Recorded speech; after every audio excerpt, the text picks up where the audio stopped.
En el nombre del Padre, del Hijo, del Espíritu Santo. Amén. Señor, queremos darte gracias, Padre Todopoderoso, por esta semana que nos has regalado, Señor, en vida, salud, bienestar, trabajo, el amor de nuestra familia. Queremos poner en tus manos, Todopoderoso, nuestra vida, nuestra familia, nuestra salud, todo lo que tú nos brindas cada día, Señor. Queremos darte gracias por la salvación que a través de tu amado Hijo Jesucristo nos has ofrecido en la cruz del Calvario, así como también la acción santificadora del Espíritu Santo, que es el que mueve y fortalece a tu iglesia. Te damos gracias, Señor, por la vida de todos nuestros seres queridos, por la vida, Señor, del Papa León, y por todos los obispos y sacerdotes del mundo, de la iglesia, como también por cada uno de nosotros. Señor, en esta noche queremos poner en tus manos la situación del mundo, Padre Santo. Danos la paz, Señor, como tú lo sabes dar. Te pedimos porque tomes control de todos los conflictos que hay en el mundo. También te pedimos, Padre Santo, por la situación social, política de Colombia. Te pedimos, Señor, que bendigas y derrames tu espíritu sobre todo el territorio nacional. Te rogamos también por todos los enfermos de nuestras familias, así como también los que están en hospitales y en lugares, Señor, padeciendo una enfermedad o recuperándose. Santísima Virgen María, también queremos pedirte en esta noche que nos ilumines y nos protejas con tu manto sagrado. Acompáñanos, Madre Santa, en este momento de oración, en este momento de reflexión y escucha de la palabra.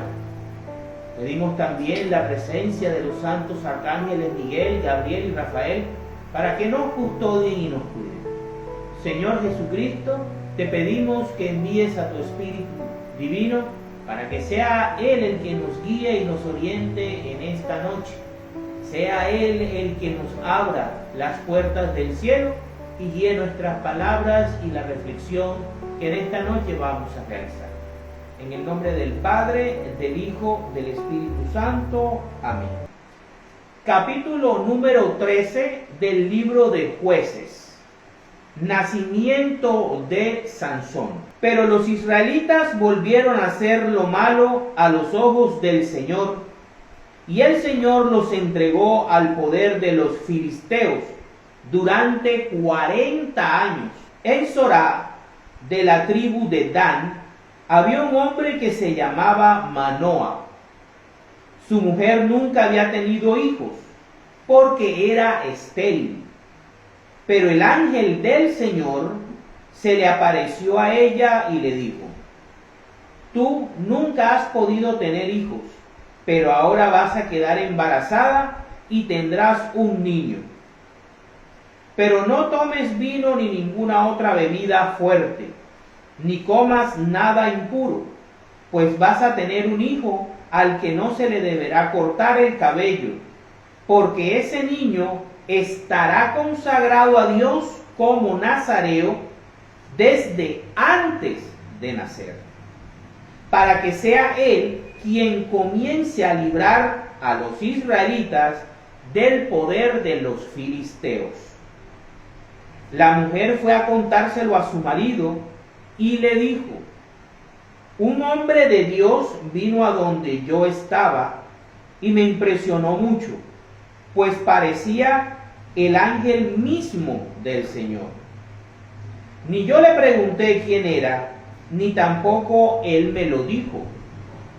Lo que sí me dijo fue que yo voy a tener un hijo, y que desde ahora no debo tomar vino ni ninguna otra bebida fuerte. ni comer nada impuro, porque el niño va a estar consagrado a Dios como nazareo desde antes de nacer y hasta su muerte. Entonces Manoah dijo al Señor en oración: yo te ruego, Señor, que envíes otra vez ese hombre a nosotros, para que nos diga lo que debemos hacer con el niño que va a nacer. Dios respondió a la petición de Manoah, y su ángel se le apareció otra vez a la mujer cuando estaba en el campo. Como Manoah no estaba allí, ella fue corriendo a decirle: oye, el hombre que vi el otro día se me ha vuelto a aparecer. Manoah se levantó y fue con ella donde estaba el hombre, al cual le dijo: ¿es usted el que habló con mi mujer el otro día? Y aquel hombre contestó: sí, yo soy. Entonces Manoah dijo: cuando se cumpla lo que usted nos ha dicho, ¿cómo debemos criar al niño? ¿Qué tendremos que hacer con él?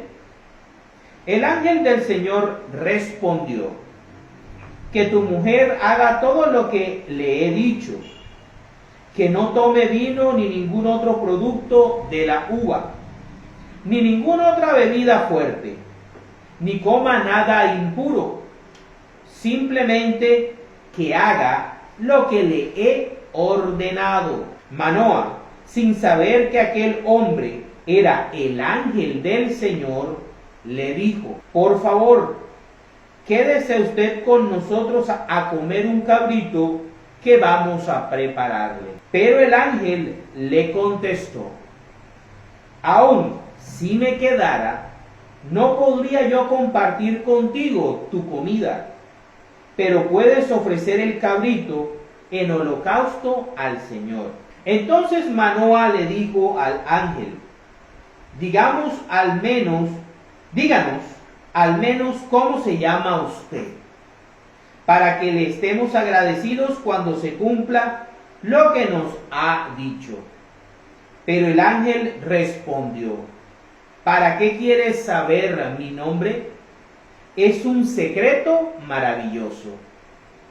Manoah tomó el cabrito y la ofrenda de cereales, los puso sobre una roca y los ofreció en holocausto al Señor.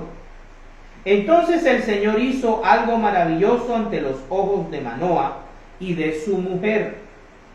Cuando el fuego subió del altar, Manoah y su mujer vieron al ángel del Señor subir al cielo en medio de las llamas.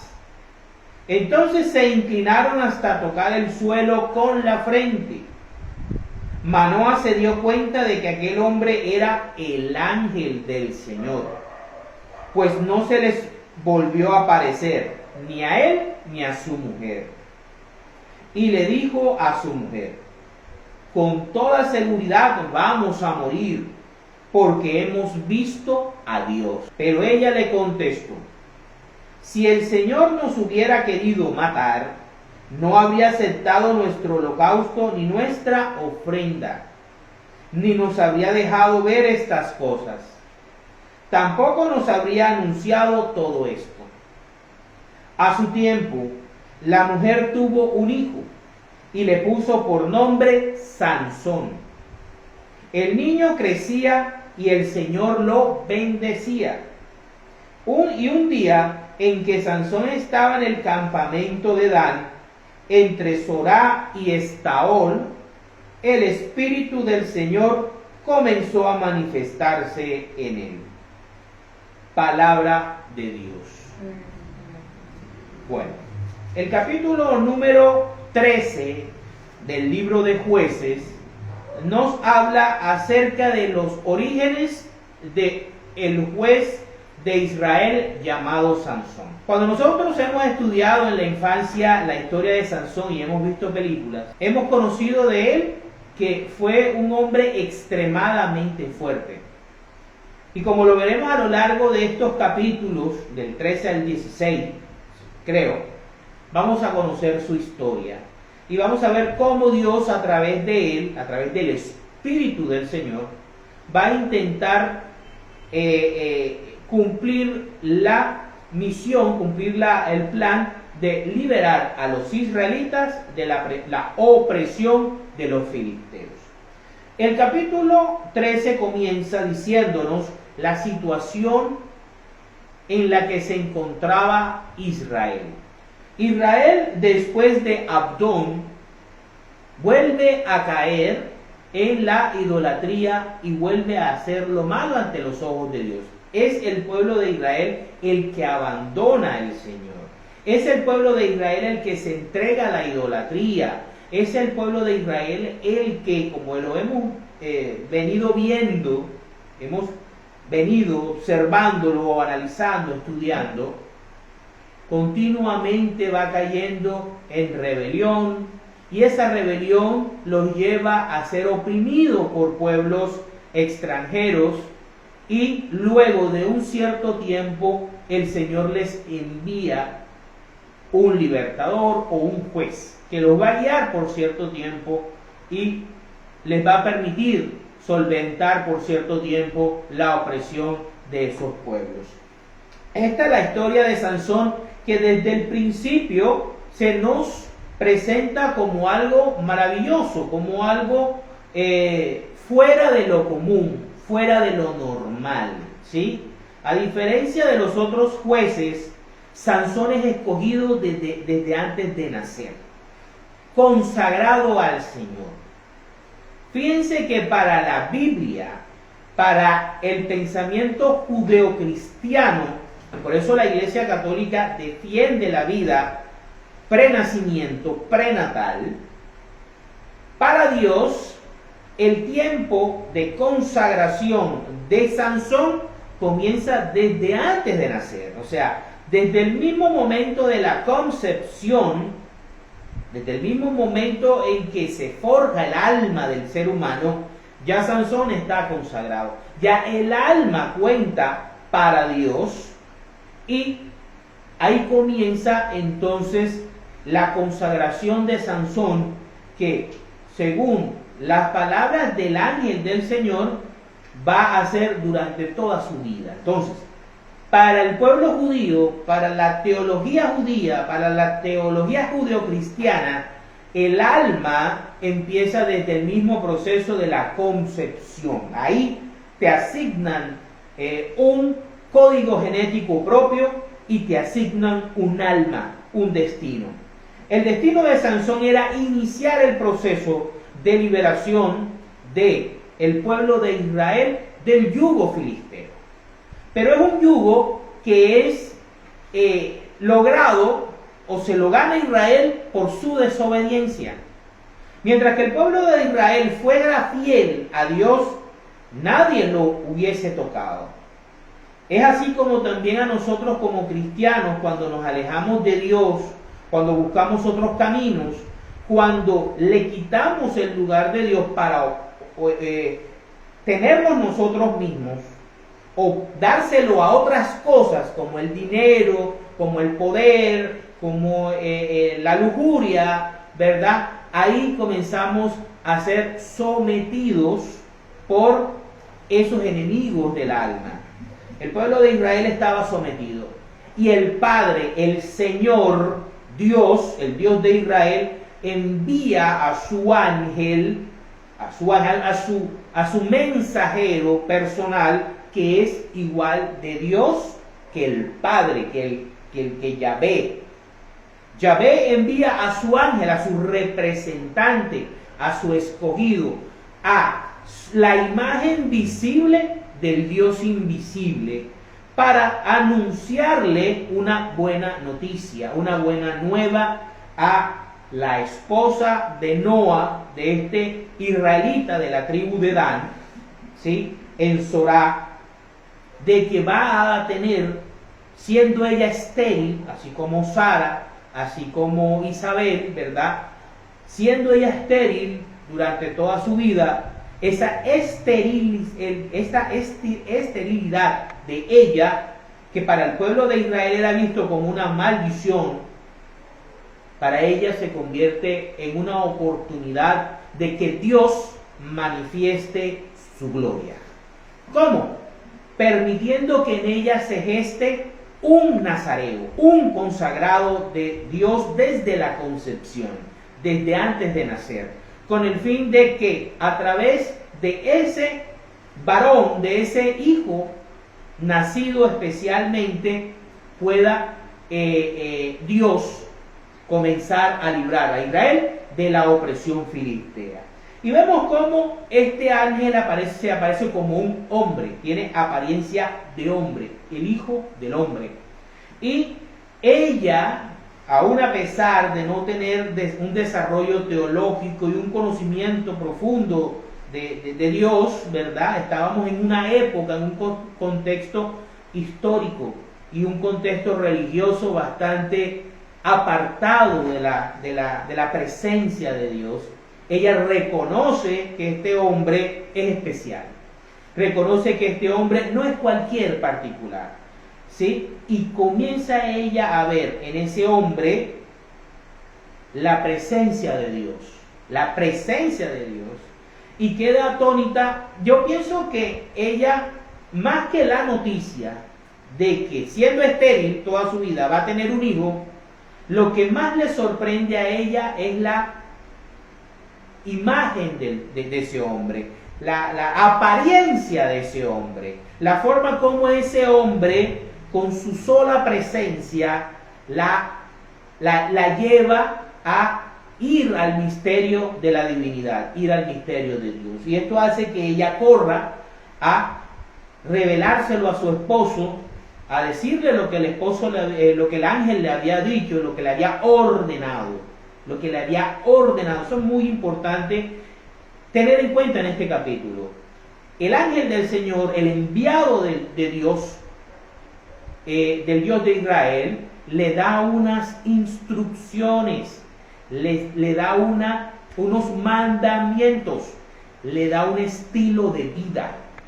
Porque lo que va a hacer la mujer de Noa y Sansón posteriormente es tener un estilo de vida consagrado a Dios, que es lo que tiene que ser el cristiano. El cristiano debe tener una vida, un estilo de vida consagrado a Cristo, por eso es cristiano. Porque nosotros debemos actuar de manera diferente a la como actuaría una persona del mundo. Nosotros tenemos que actuar como Jesús nos ordenó. Y lo veremos más adelante. Y vemos cómo el marido le cree a su mujer y le pide a Dios mayor claridad. ¿Sí? Mayor claridad. Aunque le crea a la mujer, él quiere oír con sus propios oídos esas órdenes, que le repitan esas órdenes a él. Qué bonito, porque este hombre hace lo que siempre debemos hacer. A través de la oración, pedirle a Dios discernimiento, pedirle a Dios sabiduría, pedirle a Dios consejo, pedir que sea Dios nuestro consejero. Y eso es lo que hace Manoah. Y por eso creo que Dios lo escoge a él y a su esposa, aun a pesar de ser estéril. Dios vio en el corazón de Manoah un corazón humilde. Y Dios le concede la oración y vuelve y se presenta el ángel del Señor, que es Dios mismo, y le repite lo mismo. A mí me llama la atención algo, y es que Manoah le insiste: pero Señor, ¿qué debemos hacer con el niño? Dime, ¿qué vamos a hacer? Dime, por favor. Y el ángel del Señor se lo dice explícitamente: yo le di unas instrucciones a ella. Lo que ustedes deben hacer es lo que yo les dije. Y tengan eso en cuenta, porque en el estudio que daremos más adelante es clave. Porque el ángel del Señor es nuestro Señor Jesucristo. Esta es una teofanía de Cristo en el Antiguo Testamento, que hemos visto a lo largo del tiempo. Se le presentó a Josué. ¿Recuerdan? Cuando estábamos viendo el libro de Josué, a Josué se le presentó como un ángel guerrero con una espada. ¿Recuerdan? ¿Y cómo sabemos que es Cristo? Porque, como lo vamos a ver más adelante, solamente 3 personas merecen gloria y adoración por igual: el Padre, el Hijo y el Espíritu Santo. Y en esta historia podemos ver cómo los 3, el Padre que envía a su mensajero, el Hijo que se presenta y trae la buena nueva y les dice: obedezcan lo que les dije, y el Espíritu Santo que se presenta, que se manifiesta ya al final del capítulo, cuando Sansón, una vez nacido, comienza a crecer, el Padre comienza a bendecirlo, y es a través del Espíritu Santo que Sansón va a empezar a mostrar la gloria del Dios de Israel. Esto es una historia muy bonita, muy sencilla, pero muy hermosa. ¿Sí? Sansón nos va a demostrar que no siempre el carácter del hombre va con la voluntad de Dios, y que Dios escoge a los hombres y a las mujeres para una misión, pero respeta nuestro libre albedrío, y nosotros somos los que también debemos decidir si obedecemos a Dios y permitimos que Dios obre a través de nosotros y que Dios sea glorificado a través de nosotros, o si nosotros mismos nos convertimos en un obstáculo para que Dios se manifieste al mundo y manifieste su gloria, para la gloria de Dios. El capítulo de hoy, digamos el tema que vamos a reforzar con los textos auxiliares, es la base del cristianismo. Tú y yo somos cristianos católicos porque creemos en un solo Dios que se revela en 3 personas divinas: el Padre, el Hijo y el Espíritu Santo. Esta es la base de nuestra fe cristiana católica. Es el fundamento básico. Hay un solo Dios, una sola naturaleza divina, que se nos ha revelado el misterio de Dios en la función de 3 personas, en la relación de 3 personas, en la esencia y en la gloria de 3 personas, que los 3 tienen la misma grandeza, la misma gloria y merecen la misma adoración: el Padre, el Hijo y el Espíritu Santo.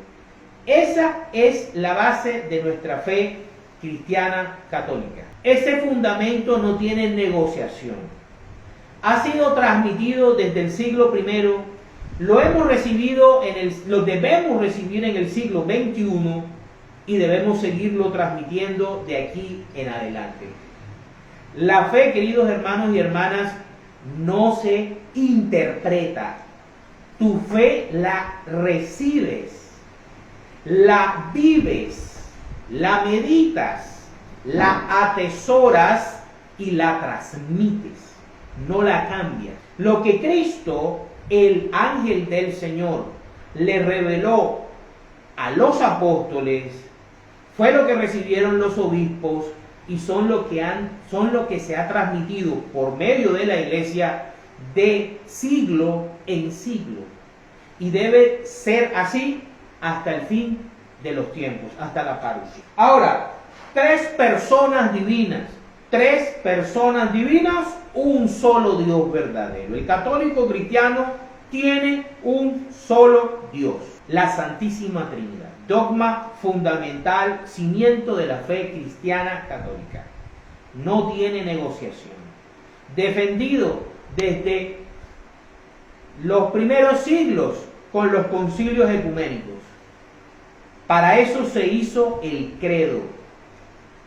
Para defender esta verdad revelada, pero que es un misterio que no podemos comprender humanamente, sino aceptarlo recibirlo por fe. Vamos entonces a ver cómo Dios es uno en tres personas.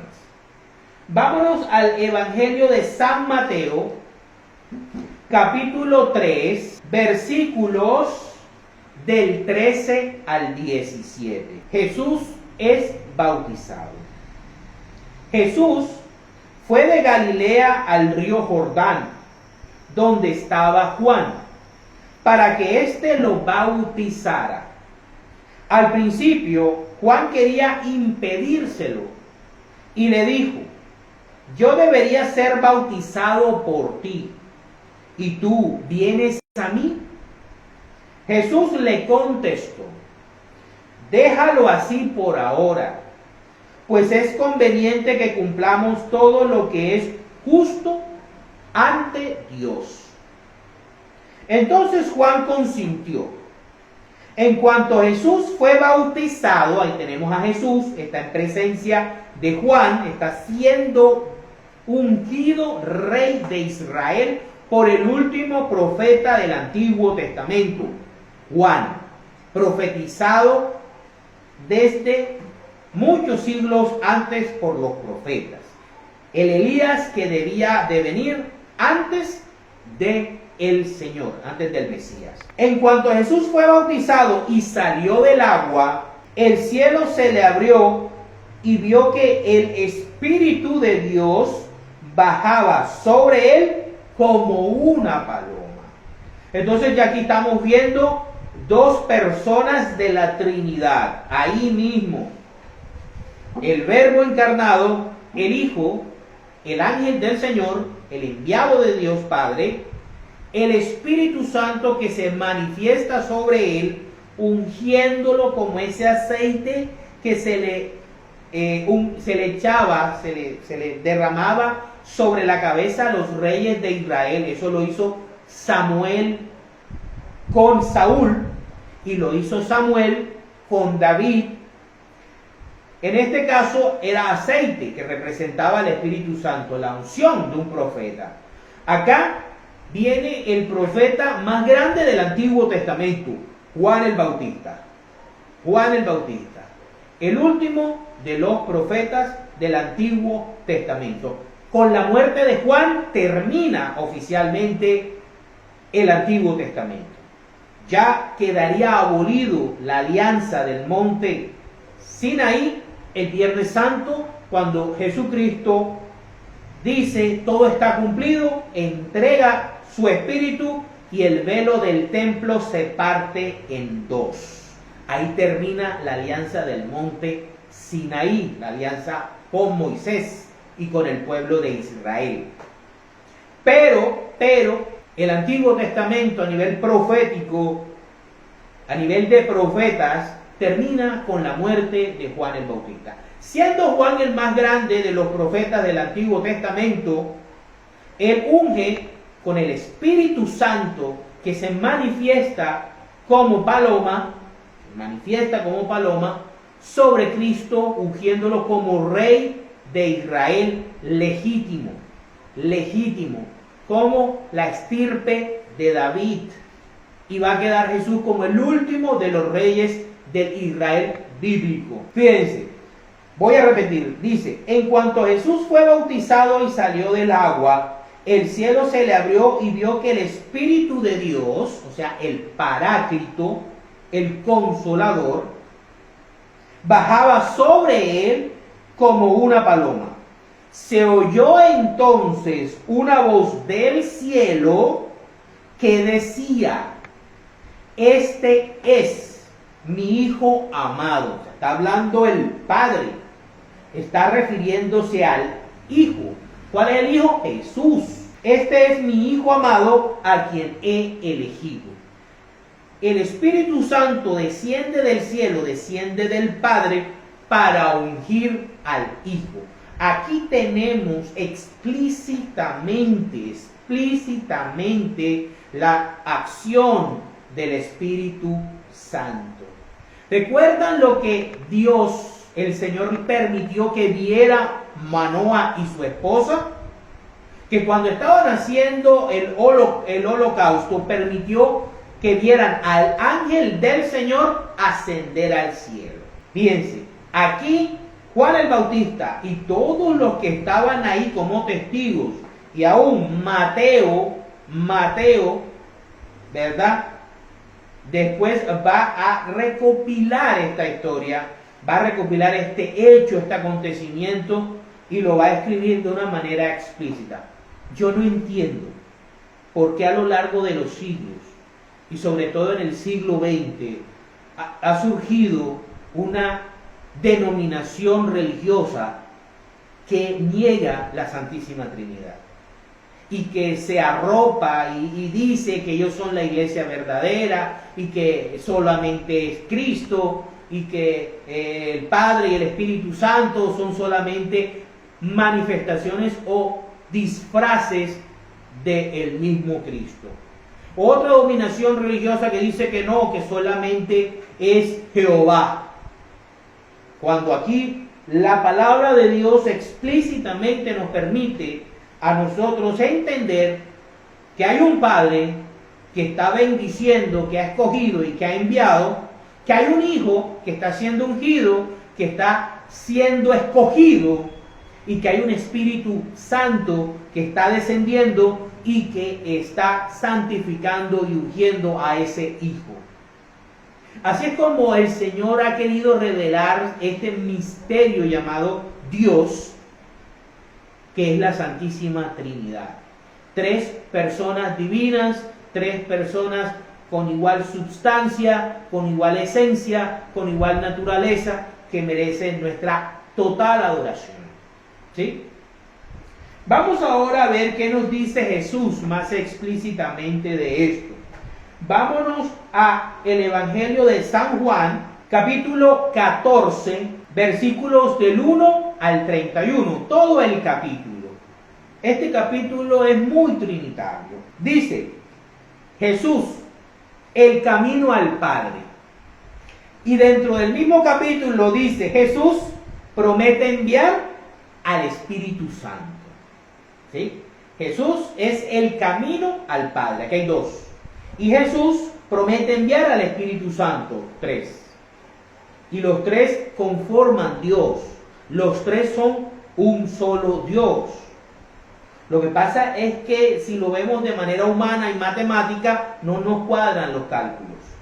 Vamos a ver qué dice el Señor. Dice, no se angustien ustedes, crean en Dios y crean también en mí. Para Jesús, cuando le está hablando a los discípulos, Dios está refiriéndose al Padre. En la casa de mi Padre hay muchos lugares donde vivir. Si no fuera así, yo no les hubiera dicho que voy a prepararles un lugar. ¿Cuál es el lugar? El cielo. ¿Cuál es el lugar? El Edén. ¿Cuál es el lugar? La nueva Jerusalén celestial. Y después de irme y de prepararles un lugar, vendré otra vez, esa es la parusía, para llevarlos conmigo, para que ustedes estén en el mismo lugar en donde yo voy a estar. ¿Sí? Jesús quiere tener a su iglesia donde Él esté. Ustedes saben el camino que lleva a donde yo voy. Tomás le dijo a Jesús, Señor, no sabemos a dónde vas, ¿cómo vamos a saber el camino? Jesús le contestó, y aquí hay una conexión directa con la respuesta que da el ángel del Señor a Manoa. Fíjense lo que dice Jesús, yo soy el camino, la verdad y la vida. Dice 3 cosas diferentes y habla en 3.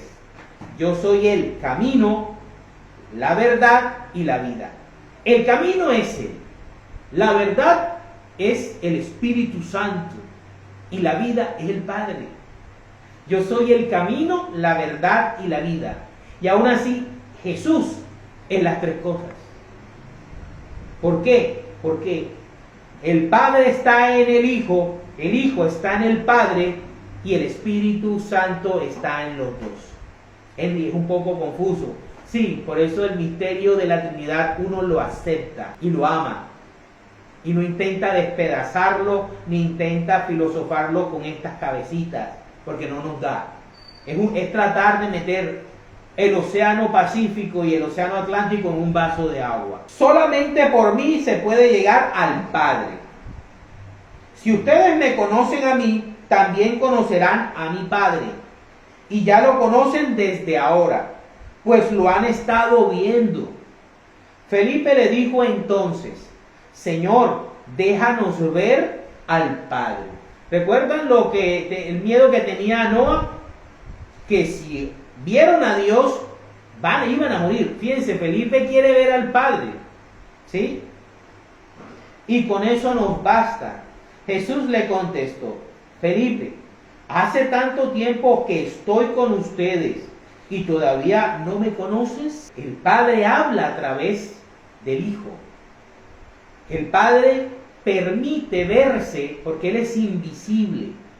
Él vive en la luz inaccesible y ha permitido que el Hijo descienda de lo alto y se haga visible para permitirnos verlo a Él a través del Hijo y a través del Espíritu Santo. El que me ha visto a mí ha visto al Padre. ¿Por qué me pides que les deje ver al Padre? ¿No crees que yo estoy? Él no dice yo soy, como dicen nuestros hermanitos separados. Yo soy no. Él dice yo estoy en el Padre y el Padre está en mí. Dice, las cosas que les digo, no las digo por mi propia cuenta. El Padre que vive en mí es el que hace sus propias obras. Créanme que yo estoy en el Padre y el Padre está en mí. Si no, crean al menos por las obras mismas. Les aseguro que el que cree en mí hará también las obras que yo hago. Y no nos convertiremos en Jesús. Jesús vivirá en nosotros y hará obras maravillosas a través de nosotros, pero nosotros no seremos Jesús. Eso es lo que nos trata de decir Jesús cuando dice yo estoy en el Padre y el Padre está en mí. Cuando imitamos y obedecemos lo que Dios nos ordena, el Padre vive en nosotros. Y todo lo que ustedes pidan en mi nombre yo lo haré, para que por el Hijo se muestre la gloria del Padre. Por medio del Hijo se muestre la gloria del Padre. Por medio del creyente cristiano católico se muestre la gloria de Cristo. Yo haré cualquier cosa que en mi nombre ustedes me pidan. Si ustedes me aman, obedecerán mis mandamientos. Claro, eso es clave. ¿Qué le dice, qué le responde el ángel del Señor cuando Manoah le dice, ¿qué tendremos que hacer con el niño? El ángel del Señor le dice, lo que yo le ordené a ella que hiciera, háganlo ya, punto. O sea, no te compliques la vida. Obedece lo que el Señor a través de su iglesia ordena y vive tu vida y organiza tu vida a partir de ahí. Y el Señor le dice, si ustedes me aman, obedecerán mis mandamientos. Los mandamientos de Jesús, no los de Moisés. Ni los mandamientos que salgan de tu cabecita porque es tú y Dios. Porque tú interpretas la Biblia como tú quieras. No. Para eso existe una tradición apostólica. Para eso existe unas santas escrituras, estas 73 libros, y para eso existe un magisterio que es liderado y guiado por el Espíritu Santo. Que dentro de ese magisterio hay gente mala, por supuesto que sí va a haber gente que va a hacer cosas malas, pero eso no quiere decir que todo el magisterio no sea guiado por el Espíritu Santo. Dice, y yo le pediré al Padre que les mande otro defensor. El Padre, está hablando Jesús, y Jesús habla acerca del otro defensor. 3 personas. El Espíritu de la verdad, lo que yo les decía ahorita, cuando Jesús dice, yo soy el camino, la verdad y la vida, para que esté siempre con ustedes. Los que son del mundo no lo pueden recibir, porque no lo ven ni lo conocen. Por eso no entienden las cosas espirituales. Por eso no entienden la Eucaristía, la presencia real de Cristo. No lo entienden. No les cabe en la cabeza. Por eso no comprenden el sacramento de la confesión. No lo entienden. Por eso no entienden los sacramentos. Por eso no entienden la infalibilidad papal. Por eso no entienden el cónclave. Por eso no entienden la autoridad de Pedro. Por eso no entienden tantas cosas de la iglesia, que se necesita tener el Espíritu de Dios para poderlo comprender, para poderlo asimilar. Dice, por lo que no lo ven ni lo conocen, pero ustedes lo conocen, porque Él permanece con ustedes y estará en ustedes. Por eso la iglesia nunca se ha corrompido. Por eso la iglesia, aunque ha tenido sus debilidades y ha necesitado reformas, como el Concilio Vaticano II, por ejemplo, la iglesia siempre ha sido santa y siempre ha sido guiada desde los apóstoles hasta León XIV por el Espíritu Santo, con la asistencia de la Santísima Virgen María, con la defensa de San Miguel, San Gabriel y San Rafael y de todos los santos, señoras y señores. No estamos solos. No los voy a dejar huérfanos. Volveré para estar con ustedes. Dentro de poco, los que son del mundo ya no me verán, pero ustedes me verán y vivirán porque yo vivo. En aquel día ustedes se darán cuenta de que yo estoy en el Padre y ustedes están en mí. Si nosotros estamos en Cristo, entonces nosotros somos Cristo, no, ¿verdad? Pero Cristo vive en nosotros y Cristo se manifiesta a través de nosotros. Ustedes están en mí y yo en ustedes. Por eso se llama comunión.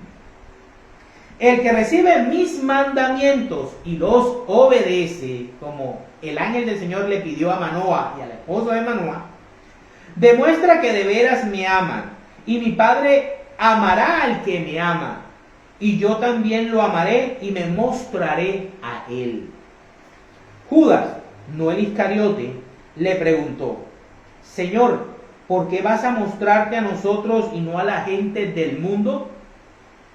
Jesús le contestó, el que me ama hace caso de mi palabra. Y mi Padre lo amará y mi Padre y yo vendremos a vivir con él. El que no me ama no hace caso de mis palabras. Las palabras que ustedes están escuchando no son mías, sino del Padre que me ha enviado. Ahí podemos ver que esa doctrina de que el Padre, Jesús y el Espíritu Santo son el mismo ser, se cae a pedazos. O sea, si tú quieres creer eso, ya eso es tu problema. Pero bíblicamente eso no existe. Existen tres personas, un solo Dios. Dice, las palabras que ustedes están escuchando no son mías, sino del Padre que me ha enviado. ¿Qué es un ángel? Un ángel es un mensajero. Cristo es el ángel del Señor. Es Dios presente. Por eso Manoa y su esposa tenían miedo de morir. Por eso la esposa de Manoa se vio tan maravillada ante la presencia de ese hombre misterioso. Por eso le creyeron. Por eso vivieron felices. Porque ellos vieron a Dios. Por eso María es la Theotokos, Madre de Dios. ¿Por qué? Porque Jesús es su hijo. Lo tuvo en su vientre durante 9 meses. Lo parió. Es madre de Dios, Theotokos, no del Padre. Fue llena y fue revestida del Espíritu Santo, la tercera persona de la Trinidad. La persona, el ser, la criatura más cercana a la Santísima Trinidad se llama María de Nazaret. Por eso la iglesia verdadera la ama y la venera y le da un culto, no de adoración, pero sí un culto de veneración y respeto máximo, porque es la criatura creada que ha tenido el mayor contacto con Dios, con la Santísima Trinidad. En ella el Padre, el Hijo y el Espíritu Santo hicieron morada. Por eso no es cualquiera. Por eso no puede ser echada a un ladito. Por eso es la patrona, la Santísima Virgen María. Y dice, Les estoy diciendo todo esto mientras estoy con ustedes, pero el defensor, el Espíritu Santo, que el Padre va a enviar en mi nombre, ya la fórmula 3, la fórmula de los 3, les enseñará todas las cosas y les recordará todo lo que yo les he dicho. Fíjense que es la misma dinámica que ocurre en el capítulo 13 de Jueces, ¿sí? El ángel da unas órdenes, unas instrucciones, se les repite, etcétera, etcétera. Les dejo la paz, les doy mi paz, pero no se las doy como la dan los que son del mundo. No se angustien ni tengan miedo. Ya me oyeron decir que me voy y que vendré para estar otra vez con ustedes. Si de veras me amaran, se habrían alegrado al saber que voy al Padre. O sea, como una persona va a irse a sí mismo, o sea, va a ir hacia sí mismo. Es absurdo, porque Él es más que yo. Así dice la palabra, porque Él es más que yo. Les digo esto de antemano para que, cuando suceda, entonces crean. Ya no hablaré mucho con ustedes porque viene el que manda en este mundo. Aunque no tiene ningún poder sobre mí, así tiene que ser, para que el mundo sepa que yo amo al Padre y que hago lo que Él me ha mandado. El ángel del Señor, el mensajero del Señor, ¿sí? Y que hago lo que Él me ha mandado. Levántense, vámonos de aquí. Palabra del Señor. Le tengo otra, donde se manifiesta la Santísima Trinidad en todo su poder y esplendor, cuando instituye el sacramento de la confesión. Vámonos a ahí mismo, Juan, capítulo 20, versículos del 19 al 23. La institución del sacramento de la confesión ante los ministros ordenados. Dice, Jesús se aparece a los discípulos. Así como se le apareció a la mujer de Manoa 2 veces, así se le aparece a los discípulos cuando ya ha resucitado el domingo de resurrección. Dice, al llegar la noche de aquel mismo día, para que no haya espacio de confusión, el primero de la semana, domingo, después del sabbat, los discípulos se habían reunido con las puertas cerradas por miedo a las autoridades judías. Las autoridades judías eran las que celebraban el sabbat, el sábado. Estaban en el judaísmo, ¿sí? Los discípulos comienzan a celebrar en la resurrección de nuestro Señor Jesucristo. Jesús entró y poniéndose en medio de los discípulos, los saludó diciendo, paz a ustedes. Dicho esto, les mostró las manos y el costado, y ellos se alegraron de ver al Señor. Lo mismo que le pasó a Manoa y a su esposa. Luego Jesús les dijo otra vez, paz a ustedes. Como el Padre me envió a mí, así yo los envío a ustedes. Fíjense, ¿qué significa apóstol? Apóstol significa enviado. El enviado. O sea que Jesús es el apóstol del Padre, apóstol de Dios, que selecciona a sus apóstoles y los envía para qué. Bueno, dice, como el Padre me envió a mí, así yo los envío a ustedes. Y sopló sobre ellos y les dijo, reciban el Espíritu Santo. Fíjense que es la misma fórmula. Padre, Hijo y Espíritu Santo obrando al mismo tiempo. Y está creando el sacramento de la confesión. Dice, reciban el Espíritu Santo. A quienes ustedes perdonen los pecados, les quedarán perdonados. Y a quienes no se los perdonen, les quedarán sin perdonar. Fíjense cómo el sacramento de la confesión ya oficialmente instituido refleja el poder y la acción y la gloria de Dios. En el Padre que envía al Verbo encarnado, el Verbo encargado que resucita y que después de la cruz del Calvario nos trae la paz, la reconciliación con Dios.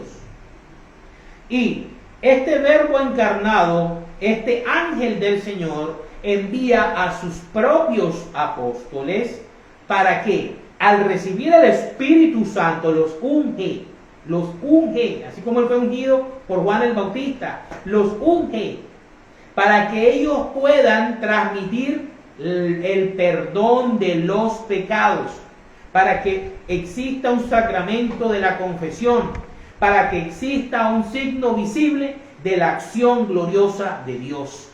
Dios nos perdona, Dios nos da su paz por medio de el perdón de los pecados.